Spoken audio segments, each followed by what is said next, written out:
Jueves Santo. La historia que en todo el mundo cristiano se recuerda en esta semana, no es la narración de un héroe fabuloso y sanguinario, sino la del humilde, la del justo que cambió los destinos de la humanidad. Desde las más remotas y oscuras edades, los sacerdotes y los filósofos formaron sus sistemas religiosos y los enseñaron a los pueblos, los que los fueron variando, corrompiendo y transmitiendo a otros.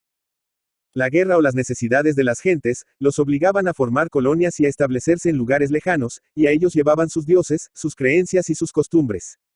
Pero pasaron siglos tras de siglos. El mundo oriental se fue poblando, y del mundo oriental pasaron unas razas al occidental y comenzaron a formar naciones civilizadas y pueblos que han hecho mucho ruido en la historia.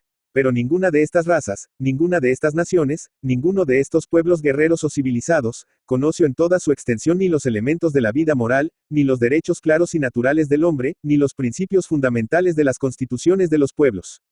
Años y años se perpetuó la esclavitud que cambió solo de formas y de martirios. Años y años estuvo recibida como un dogma la teoría de la desigualdad del hombre ante las leyes. Años y años practicado y ensalzado el despojo, la violencia y la guerra.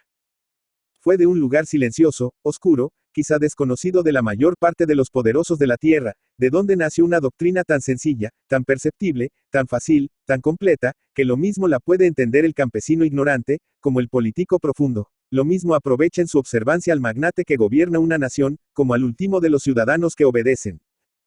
No hagas a otro lo que no quisieses que te hicieran. Amaos como hermanos los unos a los otros. Dad al César lo que es del César, y a Dios lo que es de Dios. Dad al que os pida y no rechacéis al que necesita de vos. Amad a vuestros enemigos. He aquí el fundamento de todas las constituciones, la base de toda legislación, la norma de conducta de todos los hombres, el tipo acabado de toda la filosofía.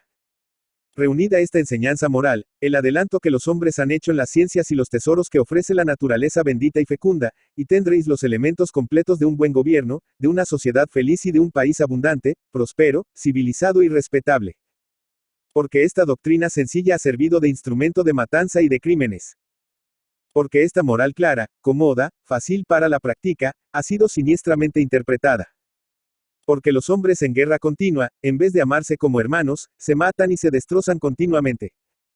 Porque la igualdad, la democracia y la libertad cristiana no se establecen todavía como una base general en el mundo. Todo esto pasa, porque abandonamos la marcha luminosa de la civilización, trazada en un pequeño pueblo de la Judea, y olvidamos esa filosofía sencilla que nació sin pretensiones, se propagó con la paciencia y la humildad y se selló con la muerte y la sangre del justo, único que en el incomprensible y largo curso de los siglos anunció a la humanidad, la buena nueva. El politeísmo, la tiranía, la barbarie, el despotismo, la esclavitud, todo cayó ante esta doctrina. Y la humanidad, como si le pesaran, como si le avergonzaran los siglos anteriores, los borro, los consigno al polvo y al olvido y comenzó a contar su nueva vida, marcándola con el nacimiento del gran reformador de la sociedad. Manuel Paino. Manuel Soria Paino Cruzado, Ciudad de México, 21 de junio de 1810, San Angel Tenanitla, 1894, conocido como Manuel Paino, fue un escritor, periodista, político y diplomático mexicano. De ideología política, era liberal moderado. Paino fue un hombre inquieto, inteligente y sobre todo muy activo. Amante de la lectura, combinó sus actividades políticas con las de periodista y escritor. Su obra periodística abarca artículos históricos, políticos y financieros. Colaboró para los periódicos El Ateneo Mexicano, El Siglo XIX, El Año Nuevo, El Boletín de la Sociedad de Geografía y Estadística, El Federalista y Don Simplicio, entre otros. Fue miembro correspondiente de la Real Academia Española. Escribió novelas como El Fistol del Diablo, 1845, 1846, en el que antepone la diversión a los principios morales. El hombre de la situación, 1861, novela de costumbres que cubre los últimos años del virreinato de Nueva España y los primeros del México independiente. En esta obra destaca la narración, los personajes principales son padre e hijo, uno español y el otro criollo. Detalladamente pintados los tipos, abundan los pasajes cómicos en los que destaca una gracia muy mexicana. En la novela Los bandidos de Río Frío, 1889, 1891, escrita bajo el seudónimo de Un ingenio mexicano, durante su segunda estancia en Europa, Paino realiza una larga descripción del ambiente y escenario, incluyendo los antecedentes de los personajes.